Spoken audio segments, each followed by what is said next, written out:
പ്രവാചകൻ സല്ലല്ലാഹു അലൈഹി വസല്ലമേ നമ്മളോട് സുബഹിക്ക് ജമാഅത്തിന് പങ്കെടുക്കാൻ വേണ്ടി പറഞ്ഞെന്നത് എത്ര താല്പര്യത്തിലാണെന്നറിയോ? നമ്മളൊക്കെ സാധാരണ മനുഷ്യരല്ലേ. നമ്മുടെ മനസ്സിലൊന്ന് ആലോചിച്ച് നോക്കൂ. നമ്മുടെ വീട്ടിലേക്ക് 1-2 അതിഥികൾ വന്നു, നമ്മളവരെ കയറ്റിയിരുത്തി. അവർ നമ്മളോടൊന്ന് പറയാൻ, അടുത്ത മാസം കേരളത്തിൽ VIP-കൾക്ക് മാത്രം നടത്തുന്നൊരു ഫംഗ്ഷൻ നടക്കുന്നുണ്ട്. മുഖ്യമന്ത്രിയും പ്രതിപക്ഷ നേതാക്കന്മാരും അടക്കം മതത്തിൻ്റെ നേതാക്കന്മാരും രാഷ്ട്രീയത്തിൻ്റെ നേതാക്കന്മാരും പണക്കാരും എല്ലാം ഒരുമിച്ച് ചേരുന്ന വലിയ ഒരു ഫംഗ്ഷനാണ്, ഔദ്യോഗിക ഫംഗ്ഷനാണ്. ആ ഫംഗ്ഷനിൽ താങ്കളും പങ്കെടുക്കണം, അതിന് ക്ഷണിക്കാനാണ് ഞങ്ങൾ വന്നത്. നമ്മൾക്ക് കാർഡ് തന്നു, കുടുംബസമേതം വരണമെന്ന് പറഞ്ഞു. നിങ്ങൾ ആ സമയത്ത് തയ്യാറായാൽ മതി, വാഹനം കൊടുത്തയക്കാമെന്ന് പറഞ്ഞു. എത്ര സന്തോഷമുണ്ടാകും കൂട്ടരെ, നമ്മൾക്ക് എത്ര ആഹ്ലാദമുണ്ടാകും. നമ്മൾ പിന്നീടൊരു 10 കൊല്ലം ജീവിച്ചു കഴിഞ്ഞാലും ഒരാൾ നിങ്ങളുടെ ജീവിതത്തിൽ മറക്കാനാകാത്ത സംഭവം ഏതാണ് എന്ന് ചോദിച്ചാൽ ഒരു വേള നമ്മളത് പറയും. എങ്കിൽ നമ്മുടെ മരണശേഷം ഒരാൾ ഒരു വിരുന്നൊരുക്കുന്നുണ്ട്. മുഖ്യമന്ത്രിയോ പ്രധാനമന്ത്രിയോ അല്ല, മലിക്കുൽ ജബ്ബാറായ അള്ളാഹു, ഈ ലോകത്തെ മുഴുവൻ പടച്ച് പരിപാലിക്കുന്ന നാഥൻ ഒരു വിരുന്നൊരുക്കുന്നുണ്ട്. ആ വിരുന്നിലെ മുഖ്യാതിഥികൾ അമ്പിയാക്കന്മാരാണ്. മുഹമ്മദ് നബി ഉണ്ടാകും, ഇബ്രാഹിം നബി ഉണ്ടാകും, അമ്പിയാക്കന്മാർ മുഴുവൻ ഉണ്ടാകും, അലൈഹിമുസ്സലാത്തു വസ്സലാം, മുഴുവൻ നബിമാരുണ്ടാകും, സഹാബ കിറാം ഉണ്ടാവും. ആ വിരുന്നിൽ, അള്ളാഹു ഒരുക്കുന്ന വിരുന്നിൽ നമ്മുടെ മഹല്ലിൽ നമ്മളും ഉണ്ടാകണം. അതുണ്ടാകാൻ പ്രവാചകൻ പറഞ്ഞ കാര്യം എന്തെന്നറിയുമോ? മൻ ഖദാ ഇലാ മസ്ജിദിൻ വറാഹ, ഒരാൾ സുബഹിക്ക് പള്ളിയിലേക്ക് വന്നു, അസറിനും പള്ളിയിലേക്ക് വന്നു, അഅദ്ദല്ലാഹു ലഹു നുസ്ലഹു മിനൽ ജന്ന, അല്ലാഹു സ്വർഗത്തിൽ വെച്ചൊരുക്കുന്ന വിരുന്നിലേക്ക് അവരെയും അല്ലാഹു ക്ഷണിക്കും. നമ്മുടെ മഹല്ലിൽ നിന്നും അല്ലാഹു ആളുകളെ ക്ഷണിക്കും. ആ ലിസ്റ്റിൽ നമ്മുടെ പള്ളിയിൽ വന്ന, ഈ മഹല്ലിലുള്ള അല്ലെങ്കിൽ വ്യത്യസ്ത മഹല്ലുകളിൽ നിന്ന് ഖുത്ബ കേൾക്കാൻ വേണ്ടി വന്ന നമ്മൾ ആലോചിക്കുക, ആ ലിസ്റ്റിൽ നബിമാരുടെ കൂടെ നമ്മുടെ പേരുമുണ്ടാകണം, സഹാബാക്കളുടെ കൂടെ നമ്മുടെ പേരുണ്ടാകണം. അമ്പിയാക്കന്മാരെ വിളിക്കുന്നത് പോലെ നമ്മളെയും അല്ലാഹു വിളിക്കണം. അതിന് നമ്മൾ സുബഹിക്ക് പള്ളിയിൽ വരണം. അതാണ് അല്ലാഹു അതിന് വെച്ച മാനദണ്ഡം. വിളിക്കാനുള്ള മാനദണ്ഡം തൗഹീദിന്റെ കൂടെ, ഇബാദത്തിന്റെ കൂടെ പള്ളിയിലേക്ക് സുബഹിക്ക് എത്തുന്നുണ്ടോ അവരെ ഞാൻ വിളിക്കുമെന്നാണ്. സഹോദരങ്ങളെ, ആലോചിച്ചു നോക്കൂ നിങ്ങൾ. അല്ലാഹു സുബ്ഹാനഹു വ തആല പരലോകത്തെക്കുറിച്ച് നമ്മൾക്ക് പറഞ്ഞു തന്നത് എല്ലാവർക്കും അറിയാം. ലാ യുഖ്ബലു മിൻഹാ ശഫാഅത്തുൻ വലാ യുഖദു മിൻഹാ അദലുൻ വലാ ഹും യുൻസറുൻ. ഒരാളും സഹായിക്കാൻ കഴിയൂല, ഒരാളുടെയും ശുപാർശ കൊണ്ട് രക്ഷപ്പെടാനും കഴിയില്ല. വിളവത്തരം കൊണ്ടോ പൈസ കൊണ്ടോ സംസാര വൈഭവം കൊണ്ടോ രക്ഷപ്പെടാൻ കഴിയാത്ത പരലോകം. ആ പരലോകത്ത് എന്തു ചെയ്യണമെന്നറിയാതെ അല്ലാഹുമ്മ സല്ലിം, അല്ലാഹുമ്മ സല്ലിം, അമ്പിയാക്കന്മാർ അള്ളാഹുവിനോട് പ്രാർത്ഥിക്കുന്ന പ്രാർത്ഥനയാണ്. കേട്ടുകൊണ്ട് നമ്മളും പ്രാർത്ഥിക്കുമെന്നാണ്. പടച്ചോനെ രക്ഷപ്പെടുത്തണേ, അല്ലാഹുവേ കാക്കേണമേ, അല്ലാഹുവേ സ്വർഗം നൽകണമേ എന്ന് ഭയചകിതനായി നമ്മൾ അല്ലാഹുവിനോട് എന്തു സംഭവിക്കുന്നു എന്ന് പോലും അറിയാതെ വെപ്രാളപ്പെട്ട് പരലോകത്തുനിന്ന് പ്രാർത്ഥിക്കുന്ന സമയത്ത് അല്ലാഹു പരലോകത്ത് വെച്ച് ഒരു പ്രകാശം, പൂർണ്ണമായൊരു പ്രകാശം അല്ലാഹു ഒരുക്കും. ആ പ്രകാശത്തിലേക്ക് അല്ലാഹു ചില മനുഷ്യരെ വിളിച്ചു കൊണ്ടുവരും.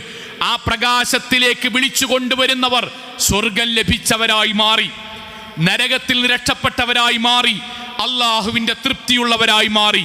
അവർക്ക് അല്ലാഹു ഈ ദുനിയാവിൽ വെച്ച് തന്നെ സന്തോഷ വാർത്ത അറിയിച്ചിട്ടുണ്ട്. സഹാബാക്കൾ ആഗ്രഹം കൊണ്ട് നബിയോട് ചോദിക്കാൻ, നബിയെ ഞങ്ങളതിലുണ്ടാകുമോ? അല്ലാഹു പരലോകത്ത് പൂർണ്ണമായും പ്രകാശം നൽകി അതിലേക്ക് വിളിച്ചു കൊണ്ടുവന്ന് സ്വർഗം കൊണ്ട് സന്തോഷ വാർത്ത അറിയിക്കുന്നവർ, പാപമോചനം കൊണ്ട് സന്തോഷ വാർത്ത അറിയിക്കുന്നവർ, നിങ്ങൾക്ക് നരകത്തിൽ പോകേണ്ടതില്ല എന്ന് അല്ലാഹു സന്തോഷ വാർത്ത അറിയിക്കുന്നവർ, ഞങ്ങൾ ആ കൂട്ടത്തിൽ ഉണ്ടാകുമോ പ്രവാചകരെ? പ്രവാചകന്റെ മറുപടി ബശ്ശിർ, അവർക്ക് സന്തോഷ വാർത്തയുണ്ട്. ആർക്കാണ് നബിയെ? അൽ മശാഈന ഫിൽ വലമി ഇലൽ മസാജിദ് ബിന്നൂരി താം യൗമൽ ഖിയാമ.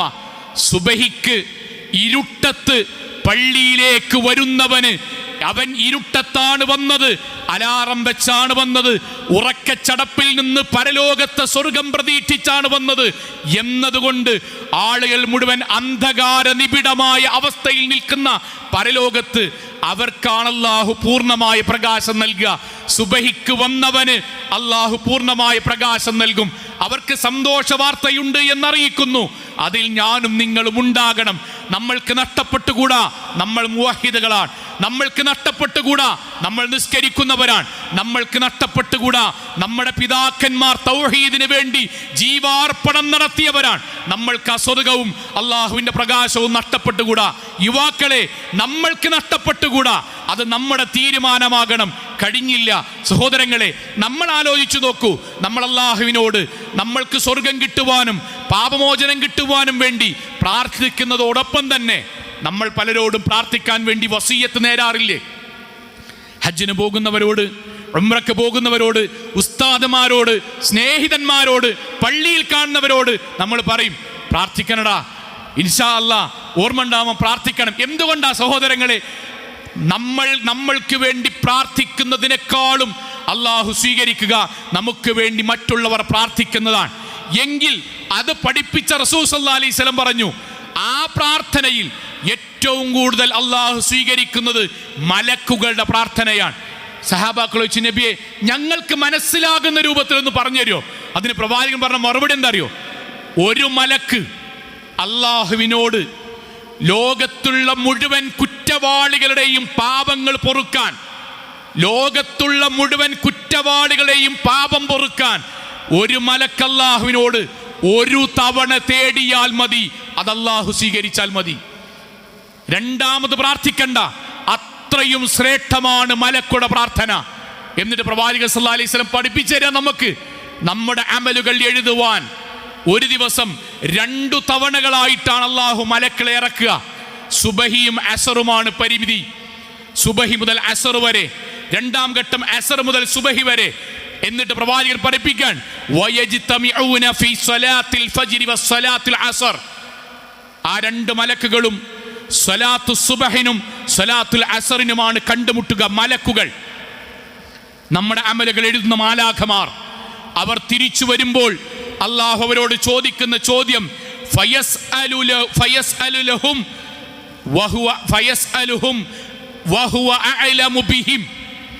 അള്ളാഹുവിന് അറിയാം. ആ വാചകം കേട്ടോ, അള്ളാഹ്ക്കറിയാം നമ്മൾ എന്താ ചെയ്തത്. പക്ഷെ അള്ളാഹുവിനെ അറിഞ്ഞിട്ടും അള്ളാഹു മലക്കളോട് ചോദിക്കും. എന്ത് ചോദിക്കും? കൈഫ തറക്തും ഇബാദി, നിങ്ങൾ വരുമ്പോൾ എൻ്റെ അടിമകൾ എന്തു ചെയ്യുകയായിരുന്നു? ഹദീസിലെ അള്ളാഹുവിനെ അറിയാമല്ലോ, അള്ളാഹുവിനെ അറിഞ്ഞിട്ടും അള്ളാഹു മലക്കളോട് ചോദിക്കും എന്ന് പറയാൻ കാരണം എന്താണ് അള്ളാഹു മലക്കളോട് ചോദിച്ചത് എന്ന് നമ്മൾ മനസ്സിലാക്കാൻ. അള്ളാഹു അതിനുശേഷം ആ മലക്കുകളോടും മലക്ക് പടച്ചോനോടും എന്തുത്തരമാണ് പറഞ്ഞത് എന്ന് നമ്മൾക്ക് മനസ്സിലാകാൻ. എന്താ അള്ളാഹിനെ ചോദിക്കുന്നറിയോ? സുബഹിക്ക് ശേഷം അള്ളാഹുവിലേക്ക് തിരിച്ചു വന്ന മലക്കളോട് അള്ളാഹു ചോദിക്കാൻ, തിരിച്ചു വന്നപ്പോൾ എൻ്റെ അടിമ എന്തു ചെയ്യുകയായിരുന്നു? മലക്കിന്റെ മറുപടി, സുബഹിക്ക് പള്ളിയിൽ വന്നവരുടെ ഇബാദത്തിന്റെ കണക്കെഴുതിയ മലക്കിന്റെ മറുപടി, ഫയഖൂലൂൻ തറക്കിനാഹും വഹും യുസല്ലൂൻ, അല്ലാഹുവേ, നിസ്കരിച്ചു കൊണ്ടിരിക്കുകയാണ് ഞങ്ങൾ അവരെ വിട്ട് അവരുടെ അമലുകൾ എഴുതി ഞാൻ നിങ്ങളിലേക്ക് വന്നത്. എന്നിട്ട് അള്ളാഹുവിന്റെ വാക്ക്, പടച്ചോനോട് മലക്കൾ പ്രാർത്ഥിക്കാൻ, അല്ലാഹുമ്മ ഗ്ഫിർ ലഹും ഫീ യൗമിൽ ഖിയാമ, പടച്ചോനെ, അതുകൊണ്ട് സുബഹിക്ക് പള്ളിയിൽ ഹാജരായ അവർക്ക് നാഥ, നീ ഒരു പാപം പോലുമില്ലാതെ നീ സ്വർഗം നൽകണമേ, പാപമോചനം നൽകണമേ എന്ന് ഓരോ ദിവസവും സുബഹിക്ക് മലക്കുകൾ നമ്മുടെ പള്ളികളിൽ വന്ന് പ്രാർത്ഥിക്കുന്നുണ്ട്. ആർക്ക് വേണ്ടി? വീട്ടിൽ നിസ്കരിക്കുന്നവർക്ക് വേണ്ടിയിട്ടല്ല വിശ്വാസികളെ, പള്ളിയിൽ വന്ന് നമസ്കരിക്കുന്നവർക്ക് വേണ്ടിയാണ്. ഓരോ ദിവസവും മലക്കുകൾ പ്രാർത്ഥിക്കുന്നു നമ്മുടെ മഹല്ലിൽ. ഓരോ ദിവസവും പള്ളികളിൽ ജമാഅത്തിന് സുബഹിക്ക് വന്നവർക്ക് വേണ്ടി മലക്കൾ പടച്ചോനോട് നാഥ, നീ അവർക്ക് സ്വർഗം നൽകണമേ എന്ന് പ്രാർത്ഥിക്കുന്നു. ആ പ്രാർത്ഥന നമ്മൾക്കല്ലാതെ ഇനി ആർക്കാണ് കിട്ടാനുള്ളത്? അള്ളാഹുവിന്റെ വിരുന്ന് കിട്ടേണ്ടവരാരാണ്? ശിർക്ക് ചെയ്യുന്നവരോ, ഖബറിൽ പോയി കുമ്പിടുന്നവരോ, അള്ളാഹു അല്ലാത്തവരെ വിളിച്ചു പ്രാർത്ഥിക്കുന്നവരോ അല്ല. മുവഹിദുകളെ, നമ്മൾക്കല്ലേ അള്ളാഹുവിന്റെ വിരുന്ന് കിട്ടേണ്ടത്? മുവഹിദുകളെ, പരലോകത്ത് അല്ലാഹു നൽകുന്ന പ്രകാശം ആർക്കാണ് കിട്ടേണ്ടത്? എനിക്കും എൻ്റെ ഉപ്പാക്കും എൻ്റെ ഉമ്മാക്കും എൻ്റെ ജേട്ടനും അനിയനും നമ്മൾക്കല്ലേ കിട്ടേണ്ടത്? അല്ലേ? താൻ തോന്നിവാസികളായി ജീവിക്കുന്ന ആളുകൾക്കാണോ? അതിന് നമ്മൾ സുബഹിക്ക് പള്ളിയിൽ വരണം. ഓരോ ദിവസവും നമ്മുടെ മഹല്ലിൽ മലക്കുകൾ നടത്തുന്ന പ്രാർത്ഥനയിൽ ആരാണ് ഉൾപ്പെടേണ്ടത്? നമ്മളാണ് ഉൾപ്പെടേണ്ടത്. സഹോദരങ്ങളെ, എന്തുകൊണ്ടാണ് മാറ്റമുണ്ടാകണമെന്ന് പറഞ്ഞറിയോ? വ്യക്തിപരമായിട്ടാണ് ഇത് തീരുമാനിക്കേണ്ടത്. ഞാനാണ് നാളെ മുതൽ അലാറം വെക്കേണ്ടത്, ഞാനാണ് എഴുന്നേൽക്കേണ്ടത്. അതിനൊരാളെയും ഞാൻ കൂടെ കാണേണ്ടതില്ല. ഞാനാണ് സ്വന്തം തീരുമാനിക്കേണ്ടത്. അറിയുമോ, ലോകത്ത് ബാങ്ക് കേൾക്കാതെ സുബഹിക്ക് ജമാഅത്ത് നിസ്കരിക്കണോലുണ്ട്. പള്ളിയില്ലാതെ ടാർപ്പായക്കകത്ത് സുബഹിക്ക് ജമാഅത്ത് നിസ്കരിക്കണോലുണ്ട്. ഇല്ലേ? ഫലസ്തീനിൽ നമ്മൾ കാണില്ലേ? റോഹിംഗ്യൻ മുസ്ലിമീങ്ങൾ നമ്മൾ കാണില്ലേ? പട്ടിണി കൊണ്ട് സുജൂദും റുക്കൂഉം ചെയ്യാൻ പോലും കഴിയാത്ത, ഇരുന്നു കൊണ്ട് ജമാഅത്ത് നിസ്കരിക്കുന്ന സുബഹിക്ക് വരുന്ന ആൾക്കാരുണ്ട്. വീൽ ചെയറിൽ പോയി സുബഹിക്ക് നിസ്കരിക്കുന്ന ആൾക്കാരുണ്ട്. നമ്മൾ ഫലസ്തീനിലെ കുട്ടികൾ തകർന്നു വീണ കെട്ടിടത്തിന്റെ മുകളിൽ പോയിട്ട് സുബഹി നിസ്കരിക്കുന്നത് വീഡിയോയിൽ ആരെങ്കിലും പകർത്തിയാൽ അതിന്റെ ബാക്കിൽ ബാങ്കിന്റെയോ ഇഖാമത്തിന്റെയോ ഖുർആൻ പാരായണത്തിന്റെയോ BGM ഇട്ടിട്ട് നമ്മളത് സ്റ്റാറ്റസ് ഇട്ടിട്ട് മുസ്ലിം ലോകത്തിന്റെ ഇസ്സത്ത് എന്ന് പറയുമ്പം നമ്മളോട് ആലോചിക്കണ്ടേ? പടച്ചോൻ ചോദിക്കൂലേ, സുമ്മ ലതുസ്അലുന്ന യൗമഇദിൻ അനിൻ നഈം? നമ്മൾ അല്ലാഹ് ചോദിക്കൂലേ, എടാ ബോംബ് വർഷിക്കുന്നിടത്ത് സുബഹിക്ക് പള്ളിയിൽ പോയ അവർ നിസ്കരിച്ചാൽ കഠാര തലയിലേക്ക് കയറ്റുമെന്ന് പറഞ്ഞിട്ടും അള്ളാഹുവിന്റെ മുന്നിൽ കൈകൾ കെട്ടിയ അവർ നടക്കുന്ന സ്ഥലത്തടിയിൽ നിന്ന് കുടി ബോംബ് പൊട്ടിയാൽ അവസാനത്തെ ദിവസമാണെന്നറിഞ്ഞിട്ടും സുബഹിക്ക് പള്ളിയിൽ പോയ അവർ, ഒരു രാജ്യത്ത് ഇത്രയും സുരക്ഷിതമായൊരു നാട്, മഹല്ലുകൾ, പള്ളി, ഇഖാമത്ത്, ഇമാം, സൗകര്യം, ഫാനുകൾ, വാഹനം, ആയുസ് എല്ലാം നൽകിയിട്ടും എന്തേടാ പോകാഞ്ഞത് എന്നല്ല ചോദിക്കുമ്പോൾ ഒരു വാചകം പോലും മറുപടി പറയാൻ എനിക്കും നിങ്ങൾക്കും ഇല്ലല്ലോ കൂട്ടരെ. അങ്ങാടി എന്ന് പറയാ, അങ്ങാടി എന്ന് പറയാ. പക്ഷെ പടച്ചോനോട് പറയാൻ നമുക്ക് കഴിയോ? വീൽ ചെയറിൽ സുബഹിക്ക് പള്ളിയിൽ പോയവരും ഒരു കാലില്ലാതെ മറ്റൊരു കാലിൽ വടികൾ ഊന്നി പള്ളിയിലേക്ക് സുബഹിക്ക് പോന്നവരും അള്ളാഹിന്റെ മുന്നിൽ വന്നിട്ട്, പടച്ചോനെ എനിക്ക് പ്രകാശം കിട്ടാനും എനിക്ക് അള്ളാഹുവിന്റെ വിരുന്ന് കിട്ടാനും മലക്കുടെ പ്രാർത്ഥന കിട്ടാനും വന്നവനാണ് പടച്ചോനെ ഞാൻ എന്ന് പറയുമ്പം രണ്ട് കാലും കൈകളും വാഹനവും ഉള്ള നമ്മളോടുള്ളേക്കൂലേ ഇവന്റെ മുന്നിൽ മറുപടി പറയണം. എന്താ നമ്മൾ പറയാ? യുവാക്കളെ, നമ്മുടെ മാതൃക സഹാബാക്കളല്ലേ? നമ്മുടെ മുന്നിൽ ആരാണ്? നമ്മളെ സഹാബാക്കളല്ലേ? ആ സഹാബാക്കൾ നമ്മുടെ ജീവിതത്തിന്റെ മാതൃകയായവർ, അവരെ പോലല്ലേ നമ്മൾ ആകേണ്ടത്. ഓരോ ആശുപത്രിയിൽ നമ്മൾ ഈ ഖുത്ബ പറയുമ്പോഴേ ആശുപത്രിയിൽ കിടക്കുന്ന സാധുക്കളായ മനുഷ്യന്മാരുണ്ട്. അവർ ജുമാന്റെ ബാങ്ക് ഇങ്ങനെ കേൾക്കുമ്പോഴേ കണ്ണെന്നറിയാതെ, അവർ പോലും അറിയാതെ കണ്ണുനീര് വരുന്നുണ്ട്. പടച്ചോനെ, ഒരു ജുമാക്ക് വരാൻ കഴിഞ്ഞില്ലല്ലോ. രോഗികളെ സന്ദർശിക്കുമ്പോൾ, നട്ടല് തകർന്നവരെ സംരക്ഷിക്കുമ്പോൾ, നമ്മൾ പോയി സന്ദർശിക്കുമ്പോൾ, അസുഖബാധിതരായി ഡയാലിസിസ് ചെയ്യുന്ന ആളുകൾ നമ്മൾ പോയി സന്ദർശിക്കുമ്പോൾ, രോഗവിവരങ്ങൾ അന്വേഷിക്കുമ്പം അവരോട് എന്താണ് നിങ്ങൾ ആഗ്രഹം എന്ന് ചോദിക്കുമ്പോൾ മുസ്ലിമായ മഹാഭൂരിപക്ഷ ആളുകളും രോഗം മാറാൻ വേണ്ടി ആഗ്രഹിക്കുന്നതോടൊപ്പം എന്താ പറയോ? ഒന്ന് എഴുന്നേറ്റ് പള്ളിക്കൊക്കെ ഒന്ന് പോകാൻ കഴിഞ്ഞിക്കണമെങ്കിൽ. സഹോദരങ്ങൾ, ഇപ്പം നമുക്ക് കയ്യും കാലും ഹൃദയത്തിനും പ്രശ്നമല്ല, ക്രിയാറ്റിന് അധികമൊന്നും കൂടിയിട്ടില്ല, വിറ്റാമിൻ ഡിക്ക് കുറച്ച് കുറവേ ഉള്ളൂ, അറ്റാക്കുമ്പൊക്കെ എത്തിയിട്ടില്ല, അല്ലെങ്കിൽ ഒന്ന് വന്നിട്ടും നമ്മൾ ബൈപ്പാസ് നിൽക്കുകയാണ്, നമുക്ക് ജീവൻ പോയിട്ടില്ല. നമ്മുടെ കാലിന് ചെറിയ രൂപത്തിൽ തളർച്ച വന്നാൽ പള്ളിക്കെന്ന് ബാങ്ക് കേൾക്കുമ്പോൾ നമുക്ക് ഉറക്കം വരാതെ 2 മണി മുതൽ 6 മണി വരെ ഉറക്കമില്ലാതെ വീട്ടിൽ കിടക്കുമ്പം പടച്ചോനെ ഈ കാലോണ്ടൊന്ന് നടക്കാൻ കഴിഞ്ഞതിൽ ആഗ്രഹിക്കും. അന്ന് കഴിയില്ല. ഇപ്പം നമ്മൾക്ക് ആയുസുണ്ട്. നമുക്കൊരു നെഞ്ചുവേദന വന്ന് ആശുപത്രി കിടന്ന് ഡോക്ടർ പറയാൻ 6:30 മണിക്കല്ലാതെ എഴുന്നേൽക്കാൻ പറ്റൂല എന്ന് പറഞ്ഞാൽ ചിലപ്പോൾ നമുക്കതനുസരിക്കേണ്ട ഒരു സ്വാഭാവികമാണ്. അന്ന് നമുക്ക് റാഹത്ത് ഉണ്ടാവില്ല. പടച്ചോനെ, അതുവരെ എനിക്കൊന്ന് ചെറിയൊരു അരമണിക്കൂർ ഞാനൊന്ന് അലാറം വെച്ചിരുന്നെങ്കിൽ പടച്ചോന്റെ മുന്നിൽ എനിക്ക് പറയാമായിരുന്നു, ഇനി മരിക്കും വരെ വേറൊരു എൻ്റെ ജീവിതത്തിൽ ഒരു എതിർ പറയാനില്ലല്ലോ എന്നാലോചിച്ച് സങ്കടപ്പെടേണ്ടി വരും. സഹോദരങ്ങളെ, നമ്മൾ തീരുമാനിക്കണം. നമ്മുടെ മഹല്ലുകളും നമ്മുടെ വീടുകളും സുബഹിക്കെഴുന്നേറ്റ് തുടങ്ങണം. അവിടെയാണ് ബർക്കത്തുള്ള മഹല്ല്. ആ വീടാണ് അല്ലാഹുവിന് ഇഷ്ടം. സഹോദരങ്ങളെ, ഉമർ ഇബ്നുൽ ഖത്താബ് റളിയല്ലാഹു അൻഹു മരിച്ചത് എവിടെ വെച്ചിട്ടാണ്? ഉമർ ഇബ്നുൽ ഖത്താബ് അൻഹു മരിച്ച്? പള്ളിക്കെന്ന്. ഏത് സമയത്താണ്? സുബഹിക്ക്. എന്താ പറ്റിയത്? അബൂ ലുഅ്ലു ഉമർ ഇബ്നുൽ ഖത്താബ് റളിയല്ലാഹു അൻഹു കുത്തി. ഇമാമ് നിൽക്കുന്ന നമ്മുടെ ഖലീഫയെ, ലോകത്തിലെ ഏറ്റവും നല്ല മനുഷ്യനെ, ലോകത്തിലെ ഏറ്റവും നല്ല മനുഷ്യരിൽ ഒരാളെ കുത്തി. രക്തം ഇങ്ങനെ പുറത്തേക്ക് വന്നു.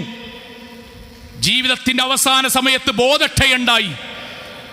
ഉമർ ഖത്താബ് തന്നെ തളർന്ന് താഴേക്ക് വീണു. നിസ്കാരത്തിനിടയിലാണ് വീണത്. നിസ്കാരത്തിനിടയിൽ, സുബഹി നിസ്കാരത്തിനിടയിലാണ് വീണത്. സഹാബാക്കൾ ബലിഷ്ഠനായ, കരുത്തുള്ള, ഈമാനികമായും ശാരീരികമായും കരുത്തുള്ള ഉമർ ഖത്താബ് അള്ളാഹിനെ വഹിക്കാൻ വേണ്ടി തളർന്ന് വീണ ഉമർ ഖത്താബ് അള്ളാഹിനെ ഉയർത്താൻ വേണ്ടി ശ്രമിച്ചു. കഴിയണില്ല. ആ സമയത്ത് ഇടക്കിടക്ക് ബോധം തെളിയുമ്പോൾ അവർ ഉമർ ഖത്താബ് അള്ളാഹു അദ്ദേഹം കൂടി പരിശ്രമിച്ചാൽ ഉയർത്താൻ കഴിയും എന്നതുകൊണ്ട് അവരുടെ അദ്ദേഹത്തിന്റെ ചെവിയിൽ പോയി പറഞ്ഞ വാക്കെന്താ അറിയോ? യാ ഉമർ, യാ അമീറൽ മുഅ്മിനീൻ, അസ്വലാ അസ്വലാ. അമീറുൽ മുഅ്മിനീൻ, സുബൈ നിസ്കാരത്തിന്റെ ഇടക്കാട്ട വീണത്. ഫുള്ളാക്കിയിട്ടില്ലട്ടോ, മുഴുവനാക്കിയിട്ടില്ലട്ടോ, പൂർത്തിയാക്കിയിട്ടില്ലട്ടോ. സഹോദരങ്ങളെ, ബോധത്തിനിടയിൽ, ബോധക്ഷയത്തിന്റെ ഇടയിൽ കേൾക്കും ഉമർ ഖത്താബ് റളിയല്ലാഹു അൻഹു എഴുന്നേൽക്കാൻ ശ്രമിക്കാൻ. എന്നിട്ട് ബോധം തെളിയുമ്പോൾ പറഞ്ഞ വാക്കെന്തറിയോ? നഅം, അതെ, ലാ ഹല്ല ഫിൽ ഇസ്ലാം ലിമൻ തറക സ്വലാ. നിസ്കാരം ഒഴിവാക്കിയാൽ പിന്നോന് മുസ്ലിം അല്ലല്ലോ. നിങ്ങൾ ഇന്നെ ഉയർത്തിനടാ, എനിക്ക് ബാക്കി പൂർത്തിയാക്കണമെടാ. എന്തേ ഉമർ ഖത്താബ് റളിയല്ലാഹു അൻഹു അങ്ങനെ പറയാൻ കാരണം അറിയോ? നബി അവരെ പഠിപ്പിച്ചു കൂട്ടരെ, മൻ സല്ലൽ ബർദൈനി ദഖലൽ ജന്ന. സ്വർഗം വേണോ? സുബഹിക്കും അസറിനും ജമാഅത്തിൽ പങ്കെടുക്കണട്ടോ. അസറിന്റെ സമയം ചിലപ്പോൾ നിങ്ങൾ ജോലി തിരക്കിലായിരിക്കും, വീട്ടിലുണ്ടോ പങ്കെടുക്കണം. പക്ഷെ സുബഹിക്കൊരു ജോലി ഇല്ലട്ടോ, സുബഹിക്കൊരു യാത്രയും നിങ്ങളില്ലട്ടോ, സുബഹിക്ക് നിങ്ങളുടെ ജീവിതത്തിൽ ഒരു എഴുതുറും പറയാനില്ലട്ടോ. അവനവന്റെ വീട്ടിൽ ഒരുമിച്ച് കൂടി നിൽക്കാനിട്ടോ. നിങ്ങൾ ശ്രമിച്ചാൽ നിങ്ങൾക്ക് കിട്ടുന്ന സ്വർഗാനിട്ടോ. നഷ്ടപ്പെടുത്തരുത്. കുത്തുകൊണ്ട് വീഴുമ്പോ പോലും എഴുന്നേൽക്കാൻ സഹാബത്ത് കാണിച്ചത് സുബൈ നിസ്കാരാണ്. ഉയർന്നോന്നാണ്. നമ്മൾ മരിക്കാനായിട്ടില്ല കൂട്ടരെ ഇപ്പോ നിലവിൽ. പക്ഷെ നമ്മൾ വരുന്നുണ്ടോന്ന് ആലോചിക്കുക. ആക്ഷേപിച്ചോണ്ടല്ല, ആ പുണ്യം നമുക്ക് നട്ടാകാതെക്കാൻ വേണ്ടി പറയാൻ. ഒരാളും, നമ്മുടെ ഭാര്യയോ നമ്മുടെ ഭർത്താക്കന്മാരോ നമ്മുടെ കുടുംബമോ ആരും ചിലപ്പോൾ അത് പറഞ്ഞെന്നോണമെന്നില്ല. ചള്ളി റസൂൽ പറഞ്ഞത് എന്തിനറിയോ? നമുക്ക് സ്വർഗം കിട്ടാൻ. സഹോദരിമാരെ, ഈ പഠിപ്പിച്ച ശ്രേഷ്ഠത നബി മദീന പള്ളിയിൽ നിന്ന് പഠിപ്പിച്ചതുകൊണ്ടാണ് സഹോദരിമാർ വിവാഹത്തിന് മാനദണ്ഡം വെച്ചു. എന്തെന്നറിയോ? ഞങ്ങളെ സുബഹിക്ക് പള്ളിയിലേക്ക് വിടുമെങ്കിൽ ഈ കല്യാണത്തിന് ഞങ്ങൾ തയ്യാറാണ്. സഹാബിവന്മാർ മാനദണ്ഡം വെച്ചു, ഞങ്ങൾക്ക് സുബഹിക്ക് പള്ളിക്ക് പോകണം. അതുകൊണ്ടാണ് പ്രവാചകൻ സല്ലല്ലാഹു അലൈഹി വസല്ലം ഹദീസ് എന്താ അറിയോ? പ്രവാചകൻ സല്ലല്ലാഹു അലൈഹി വസല്ലം പറയാൻ, ലൈസ ഇദാ കാന റസൂൽ സല്ലല്ലാഹു അലൈഹി വസല്ലം ലയുസല്ലി അസ്സുബഹ്, ലിയുസല്ലി അസ്സുബഹ്, സുബഹിക്ക് നബി നിസ്കരിക്കാൻ. ഫയൻസരിഫു അന്നിസാ, നിസ്കാരം കഴിഞ്ഞ് സഹോദരിമാർ പോകും. ബിമുറൂതിഹിന്ന മുതലാളിആത്തിൻ ബിമുറൂതിഹിന്ന, അവർ ഇരുട്ടത്ത് മൂടുപടങ്ങൾ ഉപയോഗിച്ച് അവർ തണുപ്പിനോ കാറ്റടിക്കാതിരിക്കാനോ ഉള്ള മൂടുപടങ്ങൾ ശരീരത്തിൽ കെട്ടി അവർ പള്ളിയിൽ നിന്ന് പിരിഞ്ഞു പോകും. റസൂൽ സല്ലല്ലാഹു അലൈഹി വസല്ലം വാക്കെന്തറിയോ? ഞാൻ ഇമാമത്തിന് കൈകെട്ടും, അല്പം ദീർഘിച്ചോദാം സുബഹിക്ക് എന്ന് വിചാരിക്കും. സ്ത്രീകളുടെ ഭാഗത്ത് നിന്ന് കുട്ടികളുടെ കരച്ചിൽ കേൾക്കും. ഞാൻ പെട്ടെന്ന് കുട്ടികൾക്ക് ബുദ്ധിമുട്ടായാൽ നിസ്കരിക്കുന്ന സഹോദരിമാർക്ക് ബുദ്ധിമുട്ടാകുമല്ലോ, അത് പള്ളിയിൽ വരുന്നതിന് തടസ്സമാകുമല്ലോ എന്നതുകൊണ്ട് ഞാൻ പെട്ടെന്ന് റുക്കൂഇലേക്ക് പോകും. സഹോദരിമാരെ, നിങ്ങൾക്ക് നിർബന്ധമില്ല, പക്ഷെ പുണ്യമുണ്ട്. നിങ്ങളുടെ ഇക്കാക്കയെ നിങ്ങൾ പറഞ്ഞയക്കണം. പ്രായപൂർത്തിയായ നമ്മുടെ ആൺകുട്ടികളെ നിങ്ങൾ പറഞ്ഞയക്കണം. കഴിയുമെങ്കിൽ, സാധ്യമാകുമെങ്കിൽ ഇക്കാക്കയുടെയും മക്കളുടെയും കൂടെ നിങ്ങൾ വരണം. അങ്ങനെ വന്ന് കേരളത്തിൽ മാതൃകയായ മഹല്ലും പള്ളിയുമാണ്. ആ പള്ളിക്കെന്നാണ് ഈ സംസാരിക്കുന്നത്. മുടങ്ങിക്കൂടെ അമ്മാരെ, അവനവന്റെ പേരമക്കളെ 6:15 എഴുന്നേൽപ്പിച്ചിട്ട് ഞങ്ങൾക്ക് ഫർളില്ല എന്ന് പറയലല്ല ദീൻ. ഇക്കാക്കയും ബാപ്പയും എഴുന്നേക്കുന്ന സമയത്ത് വീട്ടിൽ നിന്നാണോ നിസ്കരിക്കുന്നത്? വീട്ടിൽ ഉമ്മാന്റെ കീഴിൽ പ്രായപൂർത്തിയായ പെൺകുട്ടികളെയും കൊണ്ട് അവിടെ വെച്ച് ജമാഅത്ത് നിസ്കരിക്കലാണ് ഈ ഹദീസിന്റെ അടിസ്ഥാനത്തിൽ നിങ്ങൾ ചെയ്യേണ്ട പുണ്യം. ഞങ്ങൾക്കത് ഫർളില്ലല്ലോ, ശരിയാണ്, ഫർളില്ല, പക്ഷെ പുണ്യമുണ്ട്. ആ പുണ്യം നഷ്ടപ്പെടുത്തിക്കൂടാ. അതുകൊണ്ടാണ് റസൂൽ സല്ലല്ലാഹു അലൈഹി വസല്ലം പറഞ്ഞത്. സ്ത്രീകൾ ചോദിച്ചപ്പം ഭർത്താക്കന്മാർ അയക്കാതെന്നപ്പോഴാണ് പ്രവാചകർ പറഞ്ഞത്, ലാ തംനഉ ഈമാ അല്ലാഹി മസാജിദ് അല്ലാഹ്, അള്ളാഹുവിന്റെ നല്ലവരായ സഹോദരികളായ അടിമകളെ പള്ളിയിൽ പോകുന്നതിന് തടയരുതെന്ന് പറഞ്ഞത് ളുഹറിനും അസറിനും ബോർഡിനെ പറ്റി മാത്രമല്ല. അതിന്റെ സബബുൻ നുസൂലിന്റെ മെയിൻ ഭാഗം എന്താ അറിയോ? സുബഹിക്ക് പോകുവാൻ അവർ അനുവാദം ചോദിച്ചു, ഭർത്താക്കന്മാർ കൊടുത്തില്ല. നബിയെ വിളിച്ചു, ഭർത്താക്കന്മാരെ വിളിച്ചിട്ടാ പറഞ്ഞത് അനുവാദം ചോദിച്ചാൽ കൊടുക്കണട്ടോ. സഹോദരിമാരെ, ഇക്കാക്കാനെ നിങ്ങൾ വിളിച്ചുണർത്തണം. പ്രായപൂർത്തിയായ മക്കളെ നിങ്ങൾ പറഞ്ഞയക്കണം. കൂടെ കഴിയുമെങ്കിൽ ആദരവിലും ഇഷ്ടത്തിലും സ്നേഹത്തിലും പറയാൻ ഈ പുണ്യങ്ങൾ നിങ്ങൾക്കും കിട്ടും, നിങ്ങളും വരണം. അതിന് നീയത്തുണ്ടാകണം. അതിന് ഈ കാക്കയുടെ കൂടെ സ്വർഗത്തിൽ അവരെക്കാൾ മുകളിൽ ഉണ്ടാകണമെന്ന ഇഷ്ടമുണ്ടാകണം. ഞാൻ വാക്കുകൾ അവസാനിപ്പിക്കാൻ, നമ്മളിത് കേട്ടു. നമ്മൾ തൽക്കാലം എങ്ങനെ തീരുമാനിക്കാൻ? പെട്ടെന്ന് ഇപ്പോൾ ഒരു ഹുത്തുബോണ്ടൊക്കെ നടക്കുമോ? ഞാൻ നോക്കട്ടെ, ഇൻഷാ അല്ലാഹ് കുറച്ചൊക്കെ കഴിഞ്ഞിട്ടാകട്ടെ എന്നാണ് ഞാൻ തീരുമാനിക്കണമെങ്കിൽ 3 കാര്യം പറയാം. 3 കാര്യം നമ്മുടെ ഹൃദയത്തോട് ചേർത്ത് വെക്കണം. ഞാൻ ആവർത്തിക്കുന്നു, നാളെ മുതൽ ഇതിൻ്റെ മാറ്റം എൻ്റെയും എൻ്റെ മക്കളുടെയും ജീവിതത്തിൽ ഞാൻ കാണണം എന്ന് ആഗ്രഹിക്കുന്ന പോലെ എൻ്റെ മഹല്ലിലും ഖുതുബ കേൾക്കുന്ന വിശ്വാസികളായ നമ്മുടെ ഒരു ദീനിയായ കുടുംബാണ് നമ്മുടെ കുടുംബത്തിൽ ഉണ്ടാകണം. പ്രവാചകൻ സല്ലല്ലാഹു അലൈഹി വസല്ലം സുബൈക്ക് പള്ളിക്കൊക്കെ വന്നു, ഉമ്മമാരോട് കൂടി കേൾക്കാനാട്ടോ പള്ളിക്കൊക്കെ വന്നു. പ്രവാചകൻ സല്ലല്ലാഹു അലൈഹി വസല്ലം ഇമാം ഇങ്ങനെ നിന്ന് സൊഫ് ഇങ്ങനെ നേരെയാക്കുകയാണ്. റസൂൽ സല്ലല്ലാഹു അലൈഹി വസല്ലം ചോദിച്ചു, 1-2 ഏതാനും ചില സഹാബാക്കളെ കാണാനല്ല. നബി ചോദിക്കുകയാണ്, എവിടെ ഇന്ന സഹാബി എവിടെ? സഹാബാക്കൾ, ബാക്കിയുള്ള സഹാബാക്കൾ എന്താ പറയുക? നബിയെ, അവർ ജോലി ക്ഷീണം കൊണ്ട് വീട്ടിൽ നിന്ന് നിസ്കരിക്കാൻ, നിസ്കാരം ഒഴിവാക്കല്ല, ജോലി ക്ഷീണം കൊണ്ടും ഉറക്കക്ഷീണം കൊണ്ടും വീട്ടിൽ നിസ്കരിക്കാൻ, അതുകൊണ്ട് അവിടെ പള്ളിയിൽ വരാത്ത്. റസൂൽ സല്ലല്ലാഹു അലൈഹി വസല്ലം വാക്കെന്താ അറിയോ നിങ്ങളെ? മുഹമ്മദ് മുസ്തഫ സല്ലല്ലാഹു അലൈഹി വസല്ലമയായ പ്രവാചകനായ എൻ്റെ ആഗ്രഹം, അവരെയും കൂട്ടി വിറക് ശേഖരിച്ച് അവരുടെ വീട് തീ കൊണ്ട് ചുട്ട് അവരെയടക്കം ചുടാനാണ്, ചുട്ടുകൊല്ലാനാണ് എനിക്ക് ആഗ്രഹം. വീണ്ടും നബി പറഞ്ഞ വാക്കെന്തറിയോ?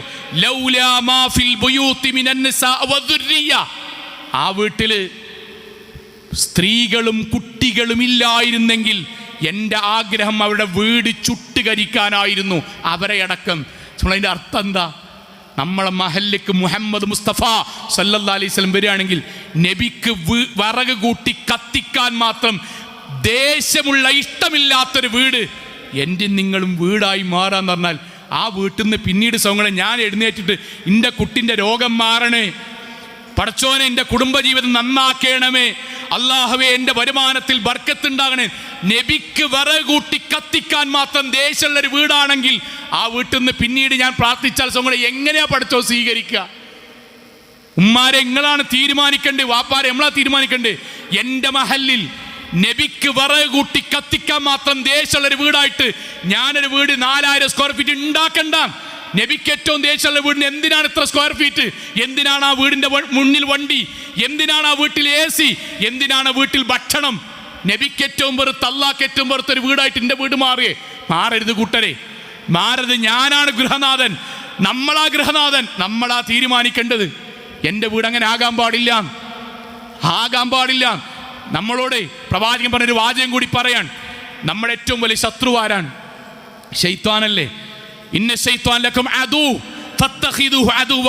ശൈത്താൻ ശത്രുവാൻ, കൊടിയ ശത്രുവായിട്ട് തന്നെ കാണണം. എന്നിട്ട് നമ്മളോട് പ്രാർത്ഥിക്കാൻ വേണ്ടി പറഞ്ഞ എന്താണ്? അഊദു ബില്ലാഹി മിനശ് ശൈത്വാനിർ റജീം. വെറുക്കപ്പെട്ട മാലിന്യത്തിന്റെ കൂമ്പാരമായ ശൈത്വാനിൽ നിന്ന് അല്ലാഹുവേ നീ ഞങ്ങളെ കാത്തുരക്ഷിക്കണമേ, രക്ഷ തേടുന്നു എന്നല്ലേ?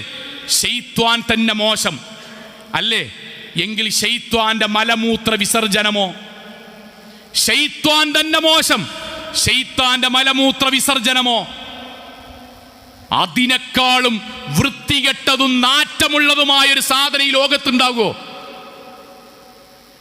ആ മലമൂത്ര വിസർജനത്തിന് അല്ലാഹു നിശ്ചയിച്ച സ്ഥലേതാറിയോ സോങ്ങളെ? ശൈത്വാന് മലമൂത്ര വിസർജനത്തിന് അല്ലാഹു നിശ്ചയിച്ച സ്ഥലേതാറിയോ? സുബഹിക്ക് കഴിവുണ്ടായിട്ടും പോരാത്ത ഒരാളുടെ ചെവി, പ്രവാചകന്റെ വാക്കെന്തറിയോ? ബാല ശൈത്വാൻ ഫീ ഉദ്നിഹി. ശൈത്വാൻ ഒരാളുടെ ചെവിയിൽ മലമൂത്ര വിസർജനം നടത്തും. സുബഹി വരെ അവൻ കിടന്നുറങ്ങുന്നു. ബാങ്ക് കേട്ടിട്ടും പള്ളിയിലേക്ക് വരുന്നില്ല. അതിനർത്ഥം എന്താ സോങ്ങളെ? രാവിലെ എഴുന്നേറ്റിട്ട് പഞ്ഞെടുത്ത് തുടങ്ങുക അല്ല. പിന്നെയോ ലോകത്തേറ്റവും വെറുക്കപ്പെട്ട ശൈത്വാന്റെ മലമൂത്ര വിസർജനത്തിന്റെ സ്ഥലമായി ഇവിടുത്തെ ഓവുചാല് പടച്ചോൻ നിശ്ചയിക്ക. 10-20 കൊല്ലം വേസ്റ്റുകളിട്ട കേരളത്തിലെ പല സ്ഥലവും പടച്ചോൻ നിശ്ചയിക്ക. അതിനേക്കാളും മാലിന്യമാണ് പടച്ചോന്റെ മുന്നിൽ കഴിവുണ്ടായിട്ടും മഹല്ലുണ്ടായിട്ടും സുബഹിക്ക് എഴുന്നേൽക്കാത്ത എൻ്റെയും നിങ്ങളുടെയും ശരീരം എന്ന് പറഞ്ഞാൽ ഈ ശരീരം ശൈത്താന് മലമൂത്ര വിസർജനം നടത്താനാണെങ്കിൽ എന്തിനാ കൂട്ടരെ 85 കിലോ, എന്തിനാ കൂട്ടരെ നമ്മൾ അങ്ങനെ ഒരു വീട്ടിൽ താമസിക്കുന്നത്? അള്ളാഹുവിന് പ്രവാചകന് ഇഷ്ടമല്ലാത്തൊരു വീടും ശൈത്താന് മലമൂത്ര വിസർജനം നടത്താനുള്ളൊരു ശരീരവുമാണ് നമ്മുടെ ഈ ശരീരമെങ്കിൽ ആകരുത് നമ്മൾ തീരുമാനിക്കുക. അള്ളാഹുവിൻ്റെ പ്രകാശം നമ്മളെ കാത്തിരിക്കുന്നു, മലക്കട പ്രാർത്ഥനകൾ നമ്മളെ കാത്തിരിക്കുന്നു, അള്ളാഹു ഒരുക്കുന്ന വിരുന്നും നമ്മളെ കാത്തിരിക്കുന്നു. അതിലേക്ക് നമ്മൾ മുന്നേറുക. അള്ളാഹു അനുഗ്രഹിക്കുമാറാകട്ടെ. അൽഹംദുലില്ലാഹ് വസ്സലാത്തു വസ്സലാമു അലാ റസൂലില്ലാഹി വഅലാ ആലിഹി വസഹബിഹി അജ്മഈൻ. അമ്മാ ബഅദ് തഖുല്ലാഹി ഇബാദല്ലാഹ്. ഒരിക്കൽ കൂടി അള്ളാഹുവിനെ സൂക്ഷിച്ച് ജീവിക്കാൻ ഉണർത്തുന്നു, വസിയത്ത് ചെയ്യുന്നു. അള്ളാഹു അനുഗ്രഹിക്കുമാറാകട്ടെ. സഹോദരങ്ങളെ, നമ്മൾ പറഞ്ഞ ഈ കാര്യം എന്തൊക്കെ നമ്മൾക്ക് ഉൾക്കൊള്ളാൻ കഴിയുമോ അത്രയും ഉൾക്കൊണ്ട് നമ്മുടെ ജീവിതത്തിൽ പരമാവധി സുബഹിക്ക് നമ്മൾ പള്ളിയിലേക്ക് എത്തുന്നവരായി മാറുക. നമ്മുടെ മനസ്സിലെ നമ്മളിത് കേൾക്കുമ്പോഴും അത് ആ സമയത്ത് എനിക്ക് ശീലമല്ല മൗലവി എന്നാണ് നമ്മുടെ ഉത്തരെങ്കിൽ, ഞാനെന്തോ അത് ഇനി കുറച്ച് കഴിഞ്ഞിട്ട് നോക്കാം എന്നാണ് നമ്മുടെ മനസ്സിലെങ്കിൽ, ഇപ്പം തന്നെ പിന്നെ കൊണ്ട് കഴിയില്ല, ഞങ്ങൾ ചെറുക്കന്മാരൊക്കെ അല്ലേ എന്നാണ് നമ്മുടെ മനസ്സിലെങ്കിൽ, അങ്ങനെ എന്ത് ന്യായം ഇതുമായി ബന്ധപ്പെട്ട് വരാതിരിക്കാൻ എന്ത് ന്യായം ഉണ്ടെങ്കിലും ആ ന്യായത്തെ അള്ളാഹു പറഞ്ഞു തരികയാണ്. നമ്മൾ ഇത്രയും വ്യക്തമായിട്ടൊരു വിഷയം അള്ളാഹു റസൂലും പഠിപ്പിച്ചു തരാൻ അള്ളാഹ് പറഞ്ഞ വാക്കെന്താ അറിയോ? എന്നോട് നിങ്ങളോട് പറയാണ്, അള്ളാഹുവിൻ്റെ വാക്ക് കേട്ട് സ്വർഗം കിട്ടാനും അള്ളാഹുവിനോടൊരു ദിവസത്തിൽ ആദ്യമായി ചെയ്യേണ്ട ഫർള് നിർവഹിക്കാനും പള്ളിയിൽ വന്നവർ അള്ളാഹുവിൻ്റെ യഥാർത്ഥ അടിമകളാണ്.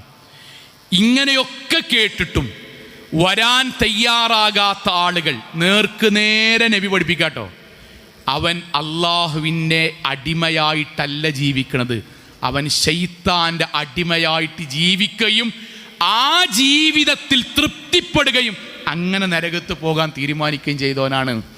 റസൂൽ സ്വല്ലല്ലാഹു അലൈഹി വസല്ലം എങ്ങനെ പഠിപ്പിക്കണം അറിയോ? ഈ ഹദീസ് പറഞ്ഞ് അവസാനിപ്പിക്കാട്ടോ. പക്ഷേ ഈ ഹദീസ് നമ്മുടെ മനസ്സിലുണ്ടാകണം. എല്ലാ രാത്രിയും ഇത് സംഭവിക്കുന്നുണ്ട്, എല്ലാ രാത്രിയും. ഇന്നിഞ്ഞ് കിടക്കുമ്പോഴേ ഈ സംഭവിക്കേണ്ടത്. എന്താ സംഭവിക്കണം അറിയോ? പ്രവാചകന്റെ വാക്കാണ്. അല്ലാഹു സുബ്ഹാനഹു വ തആല യഅഖിദു അശ്ശൈത്വാനു അലാ ഖാഫിയത്തി റഅസി അഹദിക്കും ഇദാ ഹുവ നാമ സലാസ ഉഖദ്. നമ്മൾ ഉറങ്ങണ സമയത്ത് തലയുടെ മൂർധാവിൽ പിശാച് ശൈത്വാനീയത്തിൻ്റെ 3 കെട്ടുകൾ കെട്ടും. 3 കെട്ടുകൾ ഹദീസിൽ വരാൻ, ശൈത്വാനീയത്തിൻ്റെ 3 കെട്ടുകൾ കെട്ടും. അല്ലാഹു ആലം. പക്ഷെ ശൈത്താനീയത്തിൻ്റെ 3 കെട്ടുകൾ കെട്ടും. എന്താണ് ആ കെട്ടുന്നത്? അലൈക ലൈലുൻ തവീൽ. എന്നിട്ട് നമ്മൾ ഉറങ്ങുമ്പോഴേ നമ്മുടെ ശൈത്താൻ വേണ്ടി വന്നിട്ട് പറയും, നമ്മളോട് പറയും. ആ പറച്ചിലാണോ നമ്മുടെ മനസ്സ് നാലേക്കട്ടോ? അലൈക ലൈലുൻ തവീൽ, എടാ കുറേ നേരം സുഖമായിട്ട് ഉറങ്ങിക്കോ. ഫർഖുദ്, ഉറങ്ങിക്കടാ, കുറേ നേരണ്ട് ഉറങ്ങിക്കോ. അലാറം കേട്ട് നീക്കാൻ നിൽക്കണ്ട, പ്രായമായിട്ട് എഴുന്നേക്ക, അതൊക്കെ കുറച്ച് കഴിഞ്ഞിട്ട് മതി, ഇപ്പം തന്നെ വേണ്ട എന്ന് ശൈത്താൻ അവനോട് പറയും. ഉറങ്ങിക്കോ, എഴുന്നേക്കണ്ട എന്ന് ശൈത്താൻ അവനോട് പറയും. നിങ്ങളുടെ റസൂൽ സ്വല്ലല്ലാഹു അലൈഹി വസല്ലം പഠിപ്പിക്കാൻ, ഫഇൻ ഇസ്തൈഖല ഫദകറല്ലാഹ്, എന്നാൽ ഒരാൾ അലാറം വെച്ച് എഴുന്നേറ്റു അള്ളാഹനെ സ്തുതിച്ചാൽ ഇൻഹല്ലത്ത് ഉഖ്ദ, ഒന്നാമത്തെ കെട്ടുപൊട്ടും. 2 ഫഇൻ തവല്ലഅ, അവൻ വുളു ഉണ്ടാക്കിയാലോ ഇൻഹല്ലത്ത് ഉഖ്ദ, രണ്ടാമത്തെ കെട്ടും പൊട്ടും. 3 ഫഇൻ സല്ലാ, അവൻ പള്ളിയിൽ വന്ന് ജമാഅത്ത് നിസ്കരിച്ചാലോ 3 കെട്ടും പൊട്ടും. അങ്ങനെ നിസ്കരിച്ചു കഴിഞ്ഞാൽ അള്ളാഹു പറഞ്ഞെടുക്കാൻ, അവൻ ഉന്മേഷവാനായ ശുദ്ധ ഹൃദയമുള്ള സ്വർഗാവകാശിയായ ഒരാളായി തീർന്നു. എന്നാൽ ശൈത്വാന്റെ ആ 3 കെട്ടിൽ നിന്നും എഴുന്നേൽക്കാതെ വീട്ടിൽ വെച്ച് അവനവൻ എഴുന്നേൽക്കുന്ന സമയത്ത് നിസ്കരിക്കുന്ന ഒരാളോ മലിന ഹൃദയത്തിന്റെ ആളാണവൻ. കസിലാൻ, അള്ളാന്റെ മുന്നിൽ അവൻ മടിയനുമാണ്, മോശക്കാരന്റെ ലിസ്റ്റിൽ അവൻ ഉൾപ്പെടുകയും ചെയ്തു. അതുകൊണ്ടാണ് ബാക്കി ഒരു ബാങ്കിനുമില്ലാത്തത് സുബഹിന്റെ ബാങ്കിൽ കൊടുത്തത്. ളുഹറിനില്ല, അസറില്ല, മഗ്രിബിനില്ല, ഇശാനില്ല, സുബഹിക്കുണ്ട്. എന്ത്? അസ്സലാത്തു ഖൈറും മിനൻ നൗം, അസ്സലാത്തു ഖൈറും മിനൻ നൗം. എന്താ സഹോദരങ്ങൾ അതിന്റെ അർത്ഥം? ഓരോരുത്തരെ വിളിച്ചോണ്ട് അല്ലാഹ് പറയാൻ, നോക്കടാ 20 മിനിറ്റ് നീ അലാറം വെച്ചൊന്ന് പള്ളിയിലേക്ക് വാ.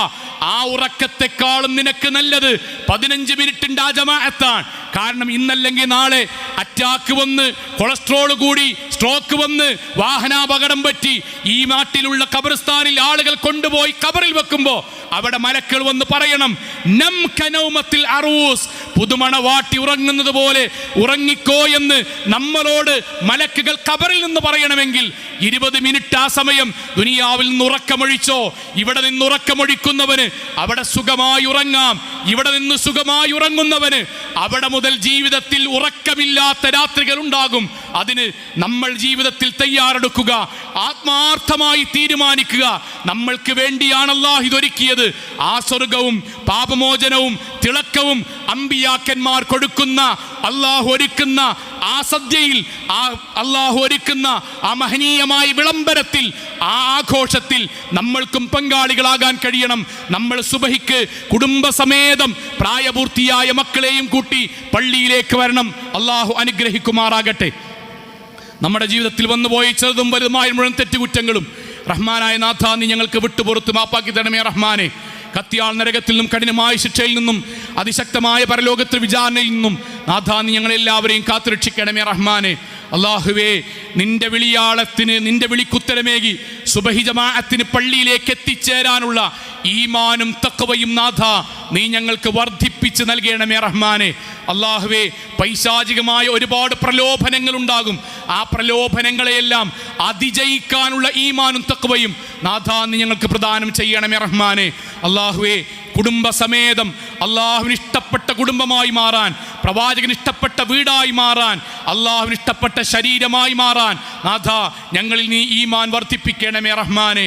അള്ളാഹുവിനെ പ്രവാചകന് ഇഷ്ടമില്ലാത്ത വീടും ശൈത്വാന് മലമൂത്ര വിസർജനം നടത്തുവാനുള്ള ശരീരവുമായി ഈ ദുനിയാവിൽ നിന്ന് മരണപ്പെട്ടു പോകുന്ന ഒരുപാട് ഹതഭാഗ്യവാന്മാരുണ്ട്. നാഥ നീ അവരിൽ നിന്നെല്ലാം ഞങ്ങളെയും ഞങ്ങളുടെ കുടുംബത്തെയും കാത്തുരക്ഷിക്കണമേ റഹ്മാനെ. അള്ളാഹുവേ, ഞങ്ങളുടെ കൂട്ടത്തിൽ ശാരീരികമായും മാനസികമായും സാമ്പത്തികമായും ഒരുപാട് പ്രയാസം അനുഭവിക്കുന്ന ആളുകളുടെ നാഥ എല്ലാവരുടെയും പ്രയാസങ്ങൾ ദൂരീകരിക്കണമേ റഹ്മാനെ. അള്ളാഹുവേ, ഞങ്ങളുടെ വരുമാനങ്ങളിൽ ഹലാലായ മാർഗത്തിൽ നാഥ നീ ബർക്കത്ത് ചൊരിയണമേ റഹ്മാനെ. അള്ളാഹുവേ, ഞങ്ങളുടെ മക്കളുടെ ജീവിതത്തിൽ ഞങ്ങൾക്ക് സമാധാനവും കൺകുളിർമയും നൽകി അനുഗ്രഹിക്കണമേ റഹ്മാനെ. അള്ളാഹുവേ, രോഗം കൊണ്ട് ബുദ്ധിമുട്ടുന്ന ആളുകൾക്ക് രോഗശമനം നൽകി അനുഗ്രഹിക്കണമേ റഹ്മാനെ. മരണപ്പെട്ടു പോയ ആളുകൾക്ക് നാഥ ഖബറും വിശാലമാക്കി കൊടുക്കണമേ റഹ്മാനെ. അള്ളാഹുവേ, ലോകത്തവിടെ വെച്ച് എങ്ങനെ മരണപ്പെടേണ്ടി വന്നാലും മുവഹ്ഹിദുകളായി, ശിർക്കും ബിദ്അത്തും ഖുറാഫാത്തും ഇല്ലാത്ത ധീര മുവഹ്ഹിദുകളായി ജീവിച്ച് മരണപ്പെട്ടു പോകാൻ നാഥ നീ ഞങ്ങൾക്ക് തൗഫീക്ക് നൽകണമേ റഹ്മാനെ. അള്ളാഹുവേ, ഗൾഫ് നാടുകളിലും വിദേശ നാടുകളിലും ഞങ്ങൾക്ക് വേണ്ടി കഷ്ടപ്പെടുന്ന ഞങ്ങളുടെ ബന്ധുമിത്രാദികൾ, അങ്ങാടികളിലും ഒരുപാട് സ്ഥലങ്ങളിലും തൊഴിലിടങ്ങളിലും കഠിനാധ്വാനം ചെയ്യുന്ന ഞങ്ങളുടെ കുടുംബത്തിൻ്റെ വരുമാനത്തിൻ്റെ അത്താണിയായി നിൽക്കുന്ന ആളുകൾ നാഥ നീ എല്ലാവർക്കും പ്രതിഫലവും സ്വർഗവും നൽകി അനുഗ്രഹിക്കണമേ റഹ്മാനെ. അല്ലാഹുമ്മ ഗഫിർ ലിൽ മുഅ്മിനാത്ത് വൽ മുസ്ലിമീന വൽ മുസ്ലിമാത്ത് ലഹ്യാഉ മിൻഹും വൽ അംവാത് ഇന്നക മുജീബു ദഅവാതി യാ ഖാദിയൽ ഹജാത്. اللهم أجرنا من النار، اللهم أجرنا من النار، اللهم أجرنا من النار. ربنا آتنا في الدنيا حسنة وفي الآخرة حسنة وقنا عذاب النار. آمين آمين آمين برحمتك يا أرحم الراحمين.